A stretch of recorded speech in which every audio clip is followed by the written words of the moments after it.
I collapsed into my seat with a groan. It was time to record another episode of the podcast. I logged into the call, where Nathaniel Creed was waiting for me, topless. His soft, supple breasts curved just above the ribs. They were dolloped with two pink, puffy Hershey Kiss nipples that leapt skyward when he saw my face, in eager anticipation of our conversation. He was like a tree trying to grow just a little closer to the sun. We'd started Words About Books a long time ago. It was an effort to try to draw some attention to our writing, maybe get a little better at writing ourselves. That mission turned into an abject failure, of course. Now all we did was mock the hard work of others, make stupid little skits and asides and audio gags about people that had actually taken risks that in many ways we were too afraid to. But life isn't always what you want it to be. Sometimes, very occasionally, you just gotta take what you can get. And with that, I swallowed a healthy gulp of my own pride, dreams, ambitions, and no small amount of bile that rose in my throat as Nathaniel began jiggling. With great reluctance, I heaved the air out of my lungs and spoke the words that would start the episode. Hey Nate, so we're talking about the Dresden Files today.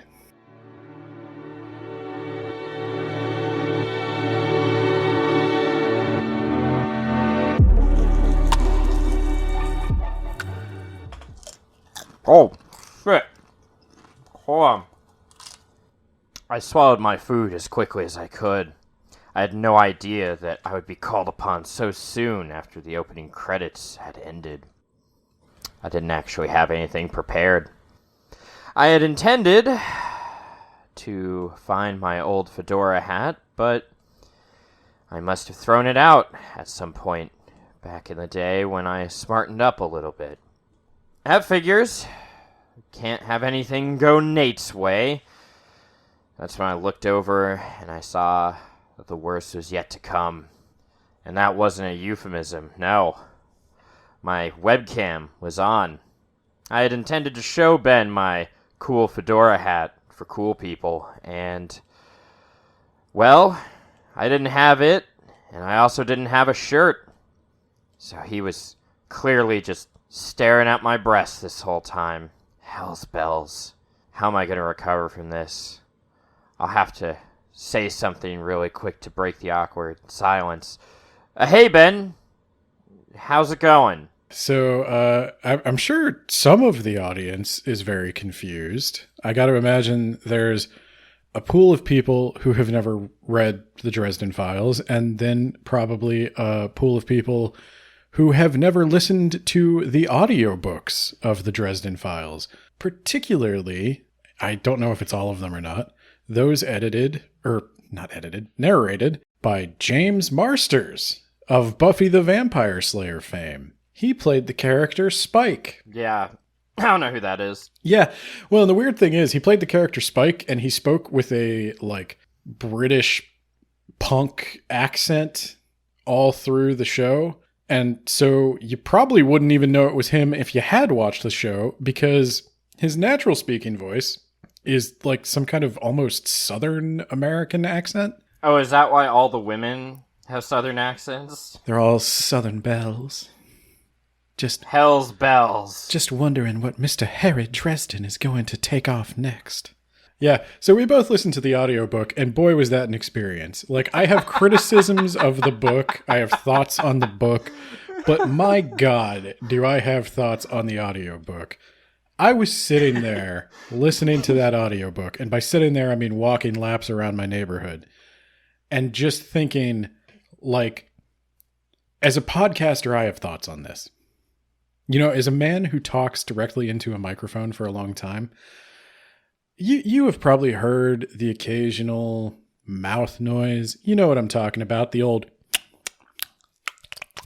But I edit that out normally, as much as I can. You might hear it every now and then, but certainly we cut it. We don't leave in every... Well... Or you can hear sometimes his hands moving. Oh my god, it's like the gain is turned up on that recording so loud. You can hear him tapping his foot on the ground in some scenes. It's crazy. We're really glad that he didn't have a sandwich or something on him while recording, or a drink, because you would hear him drinking that the entire time. So first off, we're talking about Grave Peril by Jim Butcher of the Dresden Files series. I don't even think we mentioned it. This is Words About Books. I'm Ben, he's Nate. But... I'm Hell's Bells, Ben. Hell's Bells, Nate. We forgot the intro. Go get Amaracus and spank me again. No.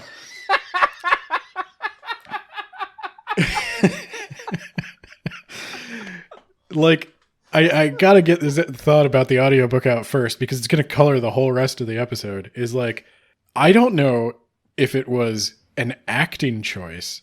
He's a serious actor. A directing choice. Or a complete failure of editing. The audiobook... Or some combination. I've never had an opinion before in my life on the editing of an audiobook.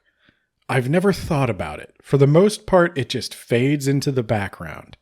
Every once in a while, I'll notice, like, obviously they cut mid-chapter for the day because... the next paragraph comes in with a totally different energy. I notice things like that. But in this one, there's hard cuts mid-sentence sometimes. There's all these mouth noises everywhere. The gain is way too loud.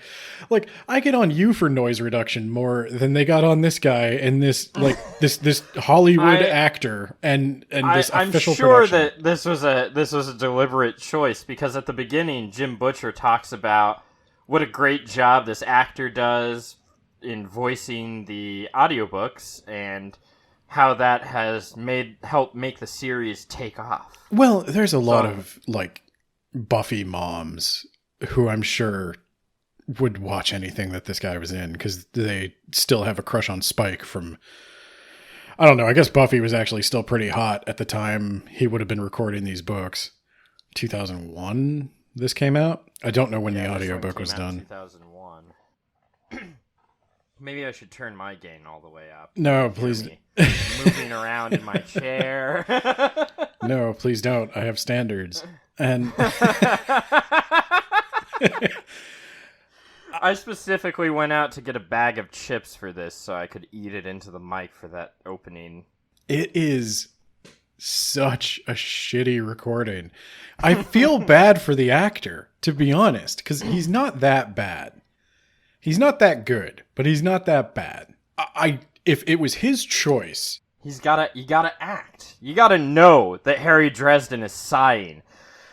I'm gonna have to go kill a man. The book is written with this internal monologue, film noir, like the dame walked into my office and I saw her nips were perked and ready. That's not an exaggeration. That's real. No, yeah, it's actually worse than that. But yeah, they I can understand, like, the choice to want to lean all the way into the mic and, like, kind of whisper into it and, like, really get all of the vocal fry of your voice in there. Hell's bells, Ben. But it's like, if I would be doing that thinking, like, okay, but then the editor's going to take out the lip smacks. Like, sometimes I think he was just literally going, like, and then she walked into my office and he, like, turns a page. And they just left it in. I'm like, what are you doing? I hear the page turning. This man is just trying to read the script. I really think the editor screwed him over here. So, James Marsters, I have faith in you. I have not and never will forgive you for that fucking Dragon Ball movie, but I did like you as Spike. Wait, what? He was Piccolo. About the Dragon Ball?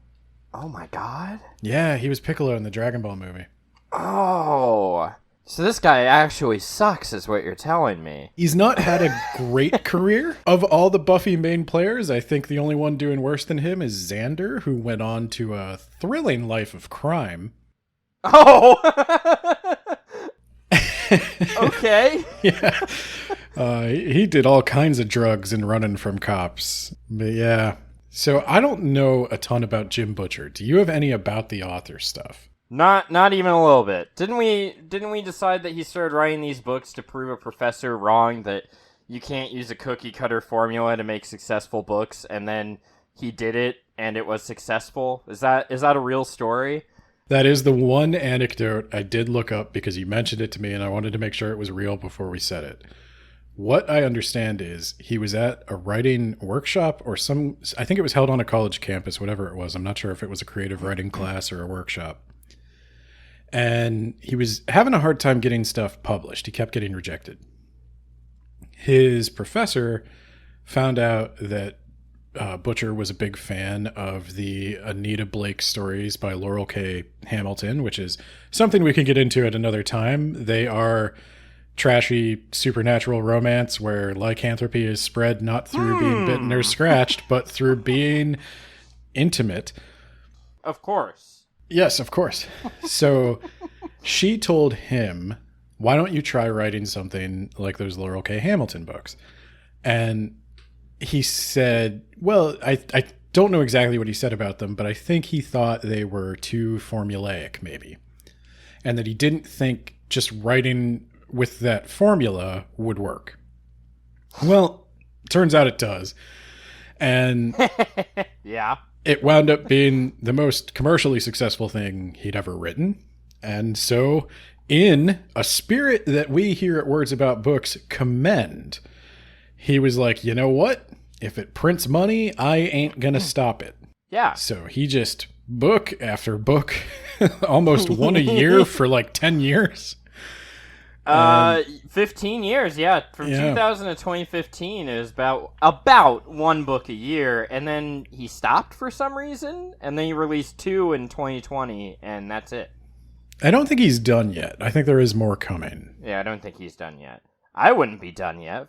He's putting more time. He's a relatively young guy. I mean, he's putting more time between the books, and that's his right. He's certainly done enough. His fans seem happy. So I had an opinion of these books. I had avoided reading them for a long time. I would always see them at the bookstore. I had friends who liked them. I know. And you're not friends anymore. I became curious about them again when I saw some of the other book podcasters starting to cover them. I think I'm going to blank on everybody's names now. Fantasy for the Ages was one that comes to mind. They were talking about the Dresden Files a lot. And I was like, well, maybe I should give it a shot. I had always looked at the cover of the book and I'd see this guy in a duster with a wizard's staff and this like Indiana Jones hat. And I'd be like, it's called a fedora, okay? I don't think it is. It's not a fedora. It's called a trilby, okay? I don't even know what that is. It's called a bowler hat, okay? Do you live in a haberdashery? Where do you even get these terms? But yeah, anyway. Hell's bells, Ben. I used to have a fedora back in the day. Oh, hell's bells, Nate. Hell's bells. I would tip my fedora at people, and that's why I was single for a very long time. As Ben was sitting there talking to me, I was reflecting longingly upon the days when I used to oil up my fedora, head on down to the cone beanie, as the Japanese call it, and get myself a frozen and tasteless turkey sandwich. Oil up my fedora. I don't know what you do with a fedora. The point is, it looked cringy. I always thought, like, okay, this is dumb. I could just picture so many guys who, like, I knew who owned dusters. If you're in a movie, a duster looks great. If you're in real life, you look like the dumbest person walking down the street if you wear a duster. I knew so many people who were maybe not the most socially well-adjusted, who were big into anime, big into fantasy, who would always try to dress like the characters in their favorite shows, not realizing that fashion doesn't quite work when the world around you... Also, those characters tend to be, like, fit. Is that also accurate? That wasn't as much of a problem. But okay, yeah, it was just, or like if those people like showered regularly. It was a misspent. I'm not. They weren't that bad. Maybe those characters also like paid attention to some personal hygiene. They shaved regularly. Is that is this also a consideration? But I decided, because all these people were having relatively positive opinions about it, people I respect, I'll give it a shot. And I think I mentioned it to you, and you took a look at it. Were you aware of it before? No, but you just kept saying, "Oh, this looks like a Jim Butcher thing." I think I heard about the Dresden Files when I was looking for a non-D&D tabletop RPG, and for some reason that came up. I don't even know if there is They one. do have a tabletop game. Do they? Okay. Yeah. I mean, I would lump it in the I'd lump it in the soft magic kind of genre of sci-fi. No, Ben. Oh, God. Harry Dresden does not do soft magic. He is always hard. As the Dickens. Hell's Bells. Hell's Bells is actually the spell that he uses to get himself up. Oh, well, then he is indeed. He is indeed rock solid most of the time. Because of how often he says that. Hell's Bells, Nate. That's why when you said this took place in 2001, I was like, huh? He says Hell's Bells all the time. What are you talking about? Just to set the stage, we decided to start with Grave Peril. You chose it because somebody or some list said that this was where the story really gets going. A lot of people agreed this is where Jim Butcher starts coming into his own as a writer. Maybe other fans feel like we should have started differently, but I didn't really have any trouble getting into the universe, or I feel like I was missing anything. I guess the previous book had something to do with werewolves, and that's referenced a lot, but it didn't get in the way that much. And apparently one of the main characters of this book is introduced like he's always been there. And apparently other people read the book and thought they might have missed something. Is that accurate? I saw some reviews on Goodreads. The character you're talking about is Michael, right? Yeah. Yeah, so there's a Knight Templar type guy, a paladin, if you will, who has a sacred sword named Michael. And he and Dresden have been working together. It's Amaracus. It's Amaracus. Yeah. But if you're eating a sandwich, it's Hamaracus. Yeah, that's not funny, Arthur. That's not the kind of humor we do on this show. Yeah, Michael and Dresden are old pals, and they seem to have solved numerous cases together before, one very important. And that, as far as I know, is developed completely off screen. I read a lot of reviews where people were asking if they missed a short story or something that detailed when they met. Like, did something come between book 2 and book 3? And the answer was no. I think he just kind of wrote that Dresden has other friends than the ones you've seen him with, which I don't hate. I don't need an origin story for absolutely everything. Also, I was incorrect to call him Michael, because he is Michael Joseph Patrick Carpenter. And he also is a carpenter.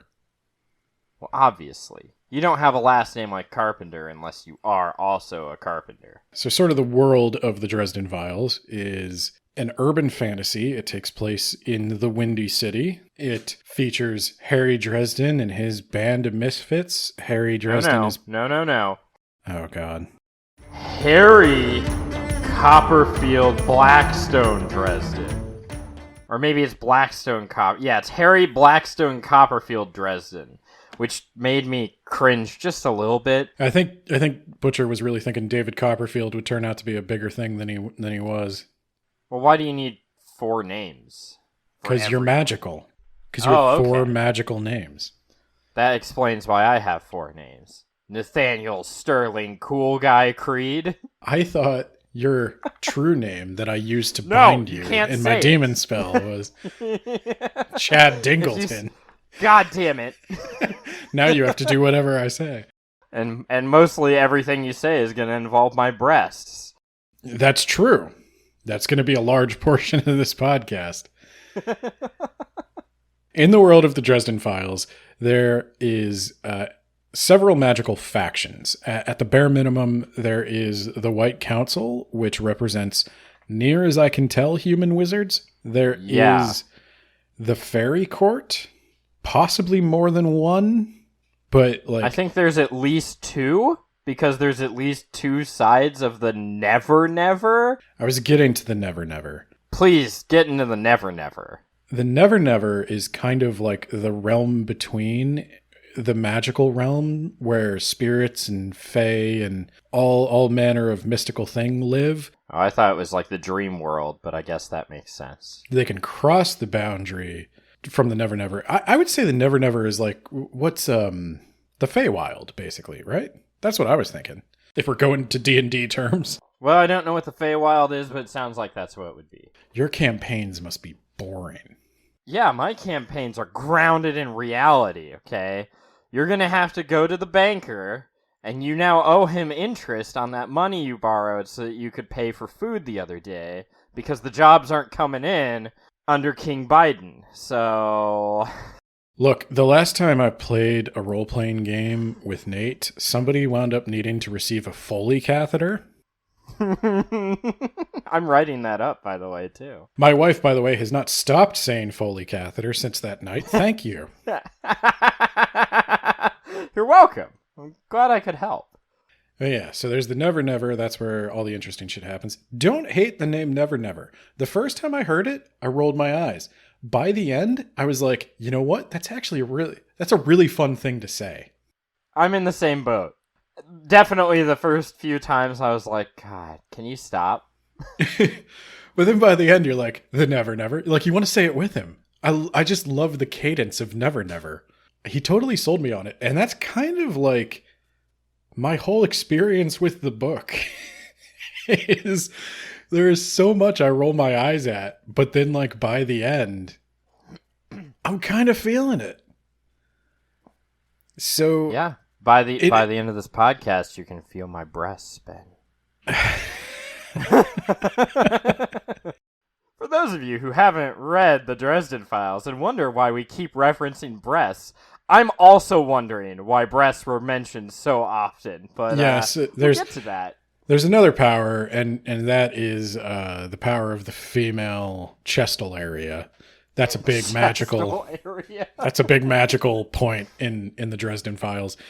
He's kind of trying to keep it PG-13, and I think that's why he focuses so much on. He does delve into legs every now and then, but mostly the boobies is where he focuses.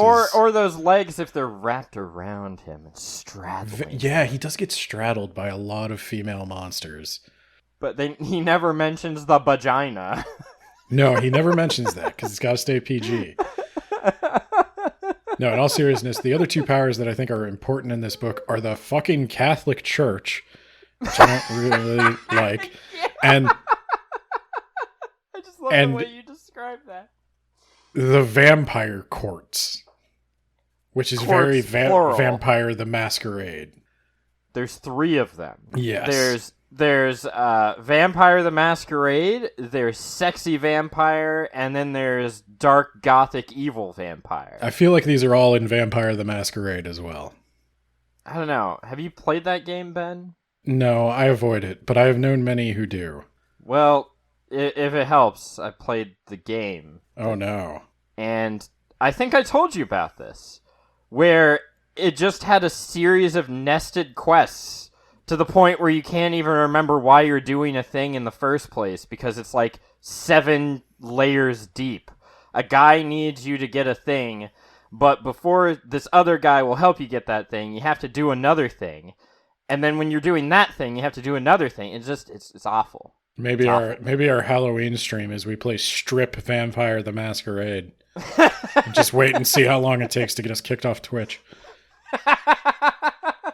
So yeah, the red court is like the fighting beastie vampires. The black court is the Nosferatu vampires. They're all dead and corpsey. And then the white court is energy vampires, which are the lamest vampires.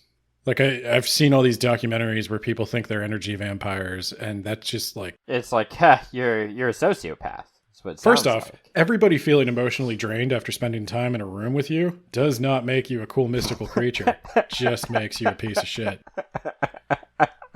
Second, why would you want that? Why would you want that? when you could I be feel either of the other reinvigorated on two. your misery.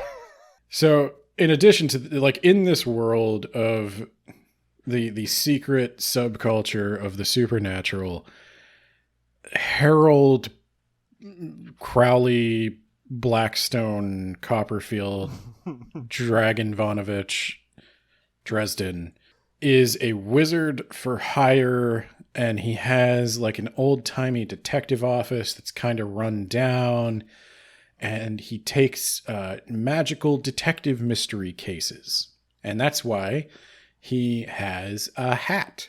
Yeah. So that he looks like a detective. That's like his badge of office. He advertises himself in the Yellow Pages as a wizard, and The Yellow Pages, for our millennial and Gen Z listeners, were a book of phone numbers of businesses that was distributed to your house in case you needed to look one up to call it on this giant brick-like phone we all used to have.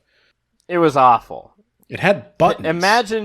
Imagine not being able to just Google like a pet groomer, for example, and instead you have to go into a big book and search for one, and then go to your phone, which is attached to your wall, or potentially it's wireless in the sense that it can be close to the base that is in your house, so you can't take it anywhere outside your house. Otherwise, it starts picking up other phones and baby monitors.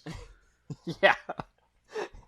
And then you have to call with like actual buttons. It was awful. You have to tell a human person your order. They will get it wrong, and you just take whatever they bring you. Yeah. And you can't complain. That's the world Harry Dresden lives in. And you tip them for it. You tip them for the privilege. You know, that's why I felt like it was set in the past. You know, we think like, oh, it's set contemporary times, but at this point, that's the past. To be fair, yeah, 2001 was a long time ago. So we're 30 minutes in. We haven't technically started a summary. Ben. No, but I think we've laid the groundwork. Okay, I think now you're in the headspace we were in when we were reading this novel. You got your mouth noises and your soft talking Southern gentleman, and your breasts, vampires and breasts, and your fantastic breasts, and the clothing that goes around them, fairies and their never-nevers, and everything's great. So, Nate, take us away. It starts out with Michael something Carpenter and Harry yada yada yada Dresden. They're going after a ghost. And Ben, do you love this podcast? Do I? What? This podcast. Do you love this podcast? You have to say you love this podcast. Ben, you love this podcast. Say the words. Say it. Tell me that you love the podcast, Ben. Tell me you love it, right? Tell me that you love the podcast. Go. Hell's bells, Nate. You're really putting me on the spot here. I mean, of course I do that thing you say. You son of a bitch. If you really love something, you would be able to say it. Look, you just remember that for if you need to get out of a really bad situation. Look, man, I've just been in a lot of bad situations before. Do you remember like that time with Minotaur Musk Gaming, and then that other time we were going to be book writers, and then that other time we were going to, you know, I'm afraid to get attached to any personal project we might go on. Hell's bells, Nate. Yeah, you know, you mentioned Minotaur Musk Gaming. Yeah, I'm out. Bye. You're right. Never love anything. Yeah, no, that scene went on for what felt like ever. They're speeding down the highway. You have to know that Harry Dresden is in a committed relationship, but he hasn't said I love you yet. He can't say I love you. In fact, when he tries to say love, he's like, I love because you. Harry Dresden is a bad boy, but he's a bad boy that you can change. He's secretly a good boy, but only for you. And he loves you, but he's never loved anyone else. And that's why he can't say it. He can't admit his feelings to himself because he's too much of a hairy-chested, fucking tight pants wearing, duster sporting bad boy. I thought you were going to say he's too much of a Harry Dresden. He's too much of a Harry. Hell's bells, Dresden. Stars and sky. I wrote down, they're driving in a car, and he is apparently an old-ass man because he uses the phrase stars and sky. No, it's because he's like a Wiccan. And he loves the elements and the nature, and like there's a moon. That's important, probably, to someone. The werewolves, I assume. I wrote, Harry is out of shape. He is out of shape. Funny. He's out of shape except when he takes his shirt off, then he's very in shape. He can't climb up a few flights of stairs because it's funny. That comic shows he has, like, abs. Yeah, it's funny if he's a little schlubby, but if you've ever, like, looked at the graphic novels of the Dresden Files, somebody is imagining this man as chiseled as he is often nude. He's fucking ripped. That dude lives in a gym, but if he tries to climb up a couple stairs, he's gonna be real out of breath. He's got that, like, God, I'm gonna bring down the fury of the internet here, but he's like that K-pop hot, where it's all show muscles, you know, it's all show body. It has no function. It's not functional fitness. It's not functional fitness. He's just got like, not like me, you know, it's not like my functional fitness. How like I'm fat and disgusting, but I can run for a distance. No. Yeah, so yeah, it's funny but like they got to juxtapose him with Michael, who like Michael gets up every day and does 100 push-ups for Jesus, then he does 100 sit-ups for the Virgin Mary, then he drinks plenty of sanctified juice. But yes, so where are they running to? They're driving as fast as they can drive to a hospital. As fast as Harry's VW Beetle or Punchbug or something can take them. Yeah. To go stop a ghost! There's a ghost! Oh my god, is it the ghost of Agatha Hagglethorne? I was like, okay, that's another reason I was like, okay, this is like in the 1930s because this ghost was clearly from the 1800s. Look, if you name your kid Agatha Hagglethorne, there's no way they're not going to be a ghost. Well, she married into the Hagglethorne family, right? That's true. She became a Hagglethorne.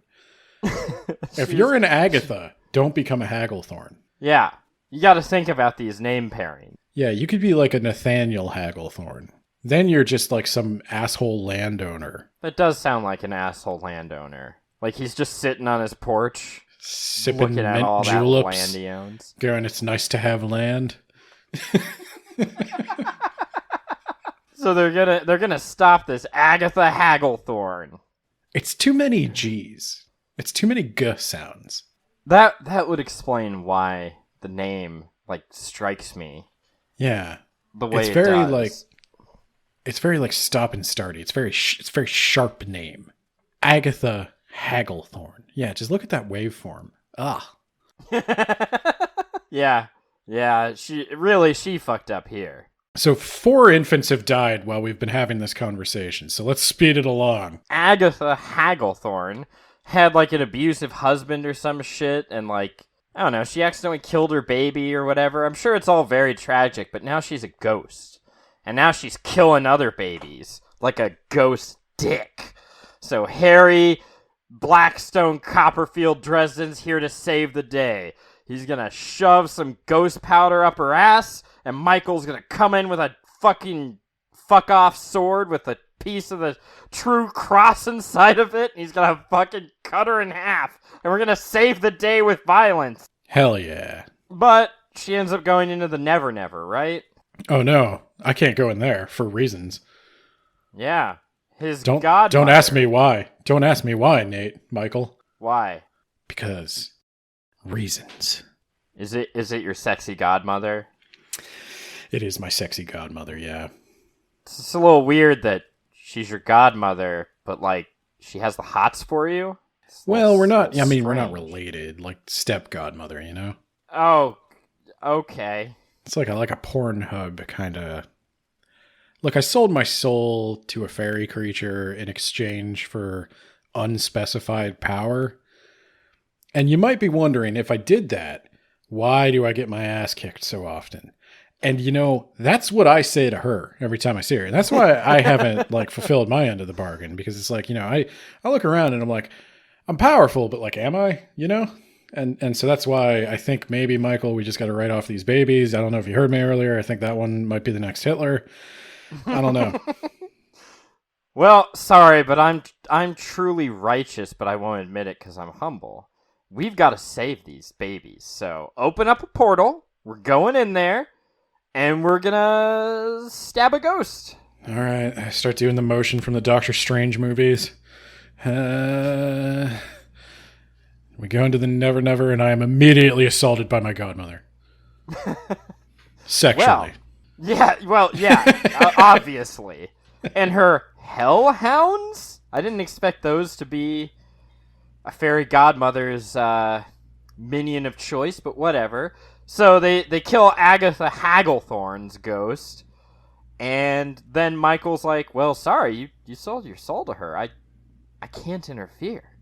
Michael, you're kind of a douche. Hey, that's what God tells me, too. He's very mean. I know he's just saying it, to keep me humble, but sometimes it really cuts deep. Yeah, so they kill Agatha Hagglethorne. Harry manages to welch on a deal. That will be a recurring theme. Deal, welch on deal. That is the pattern we will be following for the rest of the novel. But before they leave, they discover that Agatha Hagglethorne had been wrapped in spirit barbed wire. Spirit barbed wire? What even is spirit barbed wire? Who could have done such a thing? As I sat there, staring at Agatha Hagglethorne's ice-cold breasts, I removed the barbed wire that propped them up like two full water balloons with some kind of pig gelatin inside them. And then I unwound it, and I had no idea what could have made such a chain. It was no earthly magic. Of that I was certain. But yeah, we learned that there's been a lot of increased ghost activity, and that's strange. Also, it's important to note that ghosts are not the souls of the dead, because that doesn't jive with Christianity, as much as Zach Baggins of Ghost Adventures doesn't seem to realize that. Christianity, you go to heaven or hell, or you wait in the ground for Judgment Day. Those are kind of the only options. There's no, you wander around the earth for a while. But the Christian church have to be superheroes in this one because he didn't want, the casual fantasy Buffy the Vampire Slayer audience to get too weirded out by it. So these ghosts are just kind of like imprints, like spiritual robots, just created by the emotions of a dead person. Yeah. So it's okay to stab them with your sword made out of the true cross. And it's okay for them to be there. That doesn't violate any Christian laws. Kind of. But yeah, that's how you get your occult and your Christianity together so that your kid can read the Dresden Files on the bus, even though he probably shouldn't. Anyway, that definition of ghost is going to become important later for several reasons. There's a flashback, but we're just going to handle it now. Oh, gosh. So prior to all this ghost and spooky activity, a girl comes into his office. She needs help. And she uses a magical power to make her nipples erect. That's not a joke. That happens. Every woman in these books, I think I put this in my Goodreads review, wears their breasts like an accessory. They're not a body part. They're, it's not just their chest. They do their breasts like one does their hair. How is she presenting her breasts to me? In this case, this woman has them pushed up, and she sits forward with her back arched so that they're even more pushed up. And then as Harry's telling her, I don't have time to deal with your case, come back in the morning, those nipples, they just go They poke on through. And he's like, huh, nipple erection on command. Neat trick. But he's no, I guess Gay. He's Jim not Butcher. gay. He's he's not tempted by these ladies' delicious nipples. No, he is a seasoned, streetwise smart boy, and he knows that he should not. Here is my ghost charm that protects me, but I think you need it more, madam. Yeah, he does immediately give away his ghost charm because she's a woman in need, and that checks all of his boxes. He does make sure to mention to her, like, I'm not gay. Oh, yeah, he's like, that's not going to work on me, and she's like, oh, well, I could go get, like, my friend. He's like, that's not going to work on me either, I'm not gay. And why did I write the note? His first instinct was to be a man and give her hot cocoa. Oh, yeah, because she comes in with that little lost lamb look. And, that's right. Yeah, he just wants to, And like, he's she tries a few things. Like, she tries, playing on his, like, protective instincts, but then she tries seducing him, but then she just, breaks down and just, like, refuses to leave the room, like, hanging on his leg, crying as he's... Yeah, she tries a number of ways to get to him, and finally he's just like, okay, you win. Yeah. Maybe she was like, I'm very desirable, like the Lady Jessica, right? She's like, why don't you want to have sex with me in exchange for protection? Well, she claims to be having visions. This is where he's like at Yes. his most detective noir. He's like, Cassandra's tears. Yeah. Convenient story. No way to make her prove total bullshit. You're telling me that I have the ability to turn down several different paths? Well, that's just a classic trick. You make me feel like I'm special, and then I'll just do whatever you want me to do. You're full of shit, lady. And then she's like, would my nipples change your mind? They would not. Would it help if I just start crying? Yes. Yes, because I'm not a pig. That would not make me, Harry Dresden, desirable to the ladies. The ladies don't like a man who's a little too eager. The ladies like a man who is protective and caring and nurturing. Just eager enough. He has to self-sacrifice. He has to give her his bracelet, which apparently was very hard to make because he can't make another one. Yeah. Yeah, he said that. It required some ingredient that he didn't have on him. Didn't do her a lot of good. No, I guess she kind of got what she paid for there. Maybe it was just like a friendship bracelet. Maybe it didn't actually do anything. Maybe he was just lying to her. Let's see. Ghost dust is extra real. Killed the ghost pretty easily. Michael Joseph Patrick Carpenter. I wish you thought I was important, and I just started laughing. My libido noticed the sway of her hips. Okay.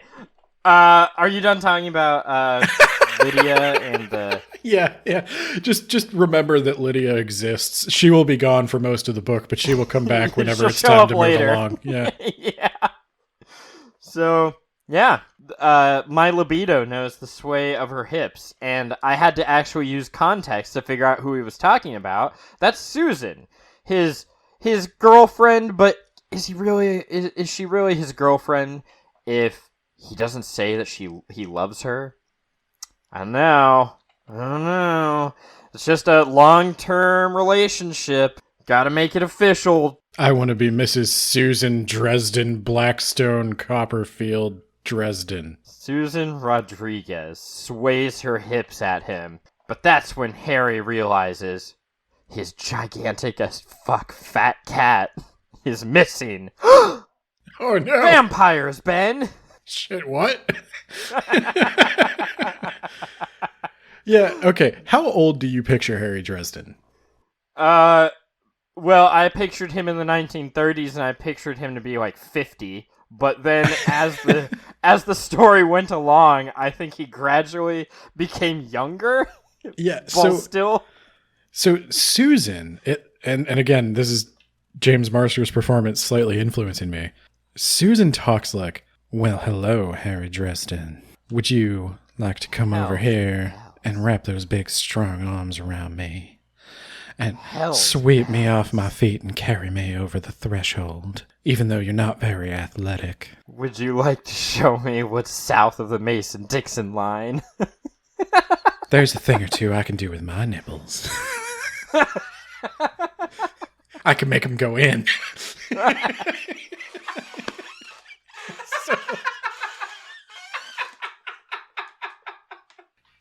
Okay. It didn't get me until it got you. Okay. Oh, God. Okay. Recover.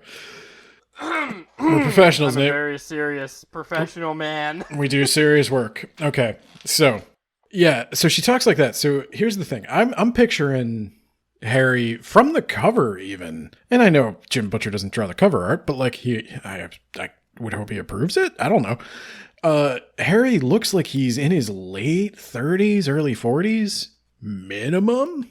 And I kind of got the same impression that like Susan was his age. I think she's intended to be about his age, whatever that age may be. But then she is supposed to be like super duper sexy, like in an outward, like she dresses as like a skimpy Little Red Riding Hood to go to the vampire ball. And like, I don't know. I didn't get the vibe that she was like I initially got the vibe that she was like, you know, maybe a woman in her late 30s, early 40s. But then as the book went on, you're right. Like they both kind of de-aged a little bit because Harry starts acting like dumber and more impulsive. Like he's very world weary and detective-y at the beginning, but then by the end, he's like, I'll make a deal with anyone for anything right now. I just took a bunch of poison. Yeah, that's pretty legit. Yeah, that's how that happens. And Susan's like, I'm sexy Little Red Riding Hood. I've got a knife and bear mace in this basket, and I will gut you if you touch me. And I was like, also, you could touch me, if you know what I mean. Well, but also, I'm like, well, then why do you talk like she goes from being like everybody, I don't know. And again, could be James Marsters' performance. I don't know if this is like the read in the book, but everybody has that kind of like old way of speaking. Yep. It's very interesting. They all have that old way of speaking, but it's 2001 Chicago. Yeah. And you got to imagine they all hang out in like the hipster part of town. Which is Chicago? Is that? I don't know Chicago that well. I've only been there a couple times, but I'm guessing it's probably like the suburbs. The hipster part of town is the suburbs. No, it's not. No, but you'd think like they'd be a little bit more. If they're going to like vampire balls, they've got... James, if you're listening to this, you've been to Chicago a shitload of times. Where's the hipster part of town? The last time I was in Chicago, like really walking around Chicago, I was wearing a suit and a homeless man complimented me. But then when I didn't have change, he withdrew his compliment. Oh, ouch. Yeah. One time, we gave change to a homeless guy, and then he complimented my wife in a way where I wanted to take the change back. So now we're on the vampires, Ben. Are we? They're here. Oh my god. Oh yeah, they are here. Yeah, they're here to give him an invitation to a ball and definitely not kill him. Yeah, I forgot. And Susan's swinging hips are also there. Yeah. Well, obviously that's the most important part. Yeah. His libido noticed her hips and his eyes noticed the vampires. Yeah. There's a guy and a girl. I remember the guy as Kyle. I don't remember the girl. I also don't remember the girl. Other than the girl is very impulsive and wants to eat him. And the guy is like trying to be all formal and shit. They're both wearing tennis whites. I do remember that. I remember that and I thought, is that what vampires are going to be in this world? Yuppies? Are they? I could see, that would be an interesting choice. Because, like, it's metaphorical. Because then there's a real reason where you wouldn't want to be a vampire. Well, yeah, because it's like, vampires are always the aristocrats feeding on the blood of the poor. And now they could be like the yuppies feeding on the blood of the poor. God, there needs to be a thing where if you become a vampire, you become a hipster, and, like, it's the worst thing ever. That's the black court. We're gonna go smoke clove cigarettes and drink velvet black coffee. So this is when they introduced the court and the council, and I wrote, now they're fucking, I think? Oh yeah, they are. Jesus, this really is like erotica for lonely virgin men. You might want to cut that part. No, I want to leave that part in because I had the same thought. I didn't think it quite that meanly. Not the way you did. I thought it more charitably of like, yeah, this is just kind of erotica, not erotica, but like romance for dudes. Trashy romance novel is what you kept calling it. Yeah, trashy romance novel. But I talked to a friend who has read many more of these than I have, and she told me that the romance like comes and goes. Some of these are just straightforward urban fantasy novels, and others deal more with the romantic stuff going on. So yeah, which I was ones kind of sell more. That's how you determine which way you lean. Yeah, she was telling me that like the first two books did not really read as romantic. That's why you skip those two books. I would guess that the romance sells it, and this is kind of my soap opera Which theory. way do her hips sway? The sex scene, and it's not erotica because the sex scene does like a tasteful fade to black. Yeah, it's like she wrapped her legs around me. She straddled me. Something. We woke up the next morning. Yeah, well, it goes from like clothes on foreplay to like a tasteful fade to black, and then tasteful fade to black. He wakes up the next morning with somebody pounding on his door. Oh, I thought that's not where I was thinking you were gonna say. Wakes up next to pounding on his back door. Wakes up the next morning with someone pounding on his prostate. No, that's in your. Well, I guess you didn't go there. Yeah, I could go there though. I mean, there's always room for more. We'll see if anybody pays us after the first one. We might lose patrons. We might lose patrons. They're going to get this for free, and some of them are going to listen to it, and some of them are going to leave. All right. Oh, yeah, the phone was off the hook. I guess he gets a phone call, and someone's like, I'm going to get you, Harry Dresden. He's like, what? What the fuck are you talking? Who is this? I forgot all about that. Yeah. I just wrote down phone off the hook, and that's when I was like, it was another thing that I was like, what time are we in? But I guess you could technically have the phone off the hook. Well, and he does mention that he's bad, like the magic makes technology not work. Yeah. Fuck you, technology. Yeah, and so it makes sense that he would have like simpler technology. The more complicated something is around him, the more likely it is to go wrong. So he doesn't even have like electricity in his house. He uses candles and a fireplace. Yeah, it would be really unfortunate then if someone just shot him in the face. But I guess they try that. It doesn't work. What? People try to shoot him. No, I'm just like, why did you immediately go there? You're like, oh, technology doesn't work. Be real unfortunate if somebody shoots you in the face. Yeah, because I could use a gun and you have magic.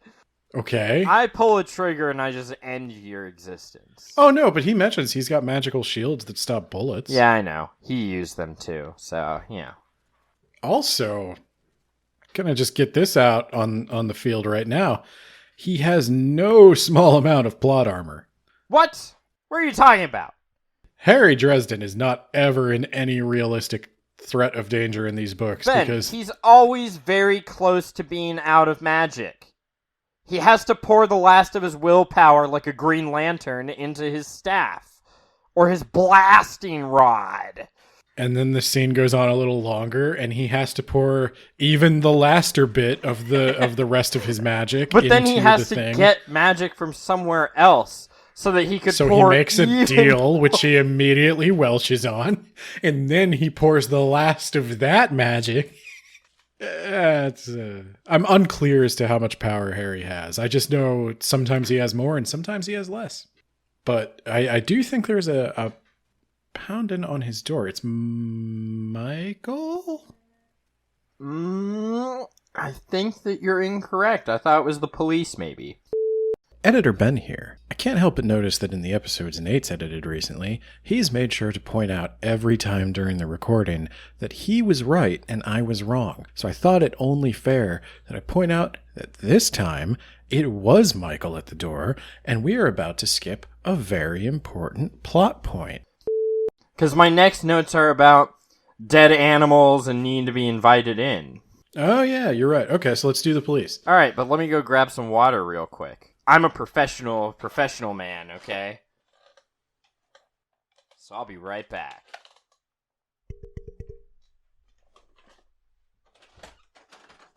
As Nate went to go get the water, I pondered why he was so thirsty, and in so many ways. He jiggled his way out of the room, visible on his webcam. I thought long and hard about that water, that cool water, poured down his throat, entering into his soft, supple guts. The thing about becoming a podcaster is it changes you. When a podcaster looks into another podcaster's eyes, he doesn't just see. He hears the ums and the ahs and the other mouth noises of their soul. You know, sometimes you'll see the most beautiful waveforms anyone's ever conjured. But then other times you will see just roomfuls of noise. Noise that cannot be gated, cannot be reduced with any sort of algorithm. And that kind of noise sticks with you. Then Nate came back. I had to put aside my monologue while he hastily ate of his chips and drank of his water. All the while, flipping his nipples with his free hand, trying to make him perk, but remaining unsuccessful in that endeavor. Just like our podcast. Oh, yeah. Probably should have turned off the camera. My bad. Yes, so they're going to see his old cop friend from the werewolf case, I assume. I forget his name. I'm going to...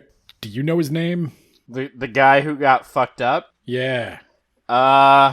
Let's call him Nykel. I'm going to call him Hampson. Good old Hampson Jones. That's his Oh, name. Jesus, that sounds horrible. Hampson T. Jones. I know Murphy is the name. She's Murphy's the police lady. chief. Yeah. Yeah. I know every woman's name and cup size, but I don't know any of the men. Though I imagine Hampson T. McGillicuddy, I forget what I called him the first time, I imagine he is a C cup. And Harry will have a fun time walking into his house. Yeah, you gotta get invited in. That's right. If you're a wizard or a vampire or any other magical creature. Otherwise, you'll lose a good portion of your power at the door. Yeah. You know, and we pick on stuff. I actually did like this. This is part of the magic. Yeah. Yeah, this is part of the magic system I kind of like, how you kind of get that vibe when you walk into a house if it feels like lived in, if you're in somebody else's space, or if you're in like a hotel. They feel different. And this book says that happens because there is a kind of magic that is created when somebody makes a space a home. And it is especially powerful, and I found this maybe a little problematic. It's especially powerful if you have a wife and children. Yeah. And in a good old-fashioned nuclear American family. Yeah. It peaks at exactly 2.5 children. Yeah. After that, doesn't matter how many kids you have. I don't want the grandparents in there. That's weird. We don't do that over here. Maybe in Italy that creates magic, but not here. Okay. This is 2001, so that was totally legit. Nowadays, because the Supreme Court legalized gay marriage, you can now create your own democé with same-sex couples. It's totally okay. But not in 2001, Ben. And never to Michael. Yeah. He actually has to be invited out. Dresden has to be invited in. Michael has to be escorted out. He never does anything bad in this book. No, he's cool. Yeah, he's fine. I think he's supposed to be a juxtaposition to bad boy Harry Dresden. Yeah, Michael's whole character is just kind of being like the most idealized version of the Christian faith, I would say. He's very Christ-like, except for the sword, in that he tries to always be kind to everybody. He tries to honor his word. He doesn't even really like speak out against the fairies and the demons. He's just, humble, meek, going about his business, trying to be a good servant. Basically unlike 99% of the Christians I've encountered. Isn't Jesus going to come back with a sword? Is that... Yeah, that's true. In the sequel, he is going to be a lot more active. In the sequel. Yeah, so we go into the house, finally, after getting, 2 or 3 people involved in the invitation process. It is a very long, process. Like, hey, can you go inside, ask his wife to come out, have him come and invite me in, and then I'll go in. Meanwhile, can Officer Jackass stand out here and talk about how he doesn't believe in ghosts and shit? That'd be really nice. I was running when I was listening to this part, and I distinctly remember I ran half a mile, and I am not a fast runner, between the time he got to the porch and the time he walked into the house. So... Hey, there are some dead animals out there? That's a little weird, right? Yeah, never really explained. Never a good reason for that. The closest we got to an explanation is that the demon was just cracking necks like somebody chain smoking cigarettes. He was bored, okay? Yeah. Oh, I guess we did forget about the church, but about the same stuff happens, right? You did forget about the church. It was Michael knocking at the door. I remember the story better than you. Oh my god. I basically didn't write that down. Editor Ben. Told you. What happened to Hampson? Well, he's now a crazy person with his eyes either, I think not crossed, the opposite of crossed. His eyes are going outward. And he's laughing hysterically. And they tied him to the bed. And Harry's like, alright, you guys fuck off for a bit. I got this. Let me use my wizard vision! And this guy got mauled by some sort of supernatural creature. But also, he's got some sort of black Barbie... Is that barbed wire? All up on his shit? What could do this to a human spirit? Oh my god. How could it have crossed the threshold? How could it have crossed the threshold? Why does he look like he was mauled by some kind of ghost shark? But first, he's got to get this barbed wire off. He rips it off. He burns it by yelling, Fuego! You forgot Guardian Angel Murphy busts in, and he forgot to turn off his wizard sight, so he just gets like a full face full of that gleaming angel, awesome Murphy magic. Ben. I just want you to be the one to tell it. Yeah, so he gets that gleaming angel Murphy magic, and he's like, my god, she's so beautiful. Murphy, open that window or we're literally all gonna die. Fuego! And she has no idea what's going on. But he's like, I just saved that man's life, and this was billable time. Speaking of billable time, Editor Ben's billable time is just about up for the week. So, we are going to have to leave off here.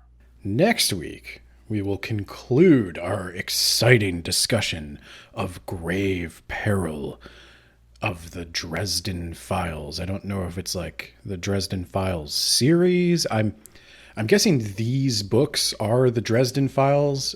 Possibly the most disappointing thing about the book so far has been the lack of files in the text. X-Files had files. They were investigating files. And, I just thought maybe there would be files, but I was wrong about that, as I was about so many other things in my life. So we will be back next week to find out exactly what is haunting the streets of Chicago. How are the vampires involved?